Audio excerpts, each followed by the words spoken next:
Halo semuanya, pada materi kali ini kita akan membahas mengenai komunikasi dalam organisasi. Nah, apa saja sih yang ada dalam komunikasi organisasi ini?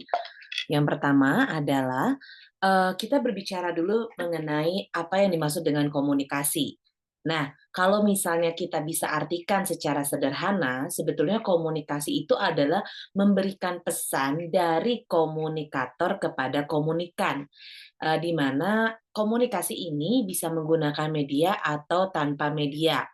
Sehingga ketika kita berkomunikasi dengan orang lain, kita bisa mencapai yang namanya kata, eee persepsi yang sama atau sepemahaman, atau yang biasa kita sebut sebagai mutual understanding. Sehingga komunikasi yang dihasilkan itu bisa jadi efektif, di mana komunikasi atau pesan yang disampaikan oleh komunikator kepada komunikan dan tidak terjadi yang namanya salah persepsi. Nah, kemudian kita harus pahami juga nih, apa yang dimaksud sebagai organisasi. Organisasi ini adalah suatu kelompok orang dalam suatu wadah untuk tujuan bersama. Kemudian pasti ada pertanyaan, apa nih bedanya dengan komunikasi kelompok? Karena kan komunikasi kelompok ini adalah, terdiri dari individu-individu atau orang-orang yang berada dalam satu kelompok. Sedangkan organisasi itu adalah kelompok-kelompok yang ada dalam sebuah organisasi atau dalam sebuah wadah dengan, garis, struktural yang sangat jelas gitu ya. Ada divisinya, ada ketuanya, kemudian ada bawahan dan anggotanya dengan struktur yang jelas, tujuan yang jelas, tugas pokok dan fungsinya juga sangat jelas. Sehingga dalam organisasi ini sangat-sangat teratur, berbeda dengan kelompok gitu ya. Selanjutnya, nah, komunikasi ini dalam sebuah organisasi dibagi menjadi dua. Ada komunikasi secara umum maupun komunikasi organisasi secara spesifik. Nah, kita bahas dulu yang umum. Apa nih komunikasi organisasi secara umum? Komunikasi organisasi secara umum artinya merupakan hubungan timbal balik antara individu dengan organisasinya. Misalnya, seseorang masuk ke dalam organisasi itu tujuannya untuk apa gitu. Misalnya saya tujuannya masuk organisasi karena ingin mendapatkan jabatan tertentu. Saya masuk ke dalam organisasi karena di organisasi ini dapat, mempermudah saya untuk mencapai tujuan. Nah, ini yang disebut secara umum gitu ya. Di mana terdapat juga nih dalam sebuah organisasi itu jelas ada jaringan pesannya, kemudian juga ketergantungan satu sama lain karena individu ini sadar gitu, kalau misalnya dia melakukan, tujuannya secara personal, itu tidak akan bisa tercapai. Bisa tercapai ketika itu dilakukan dalam sebuah organisasi, seperti itu. Nah, kemudian apa nih yang disebut sebagai komunikasi dalam organisasi secara spesifik gitu ya.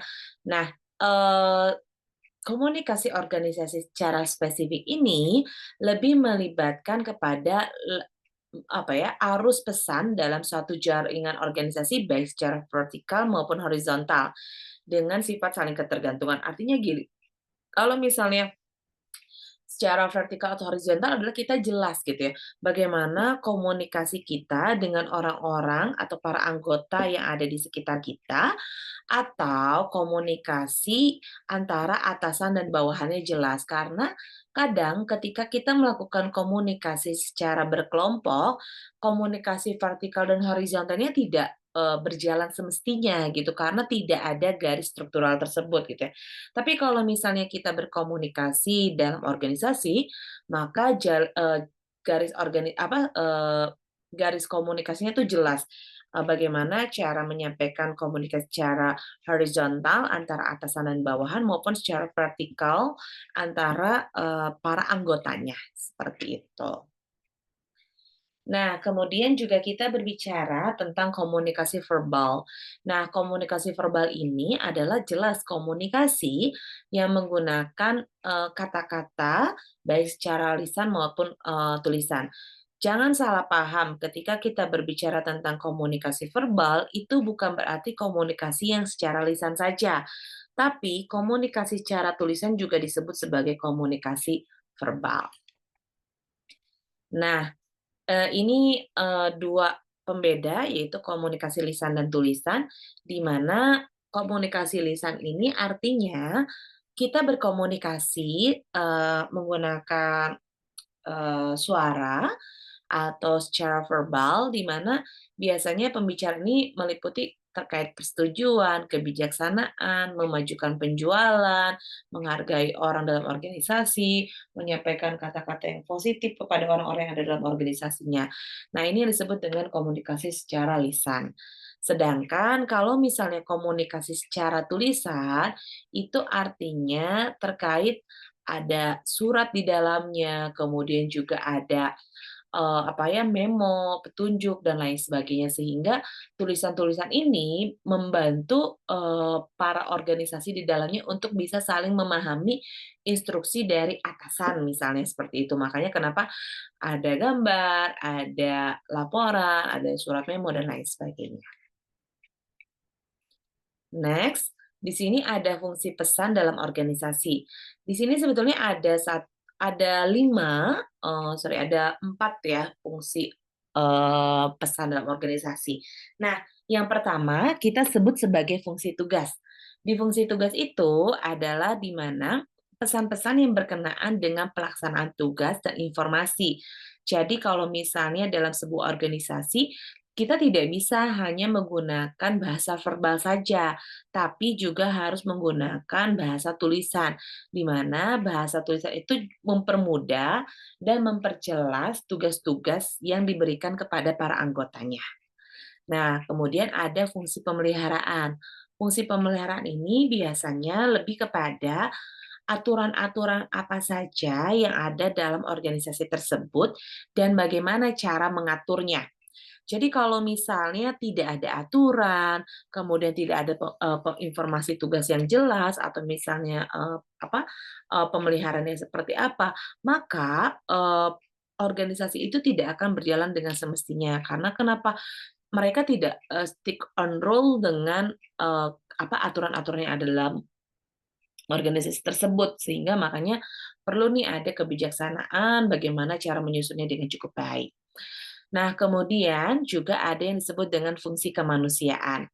Fungsi kemanusiaan itu lebih kepada bagaimana nih cara kita mengetahui, tingkat kepuasan para anggota yang ada dalam kelompoknya.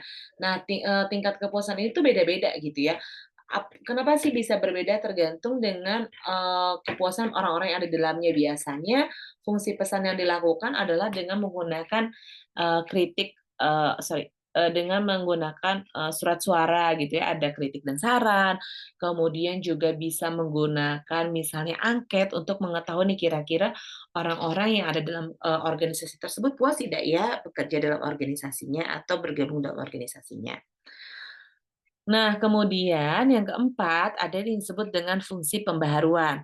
Nah, kalau fungsi pembaharuan ini adalah biasanya inovasi-inovasi yang dilakukan dalam organisasi tersebut.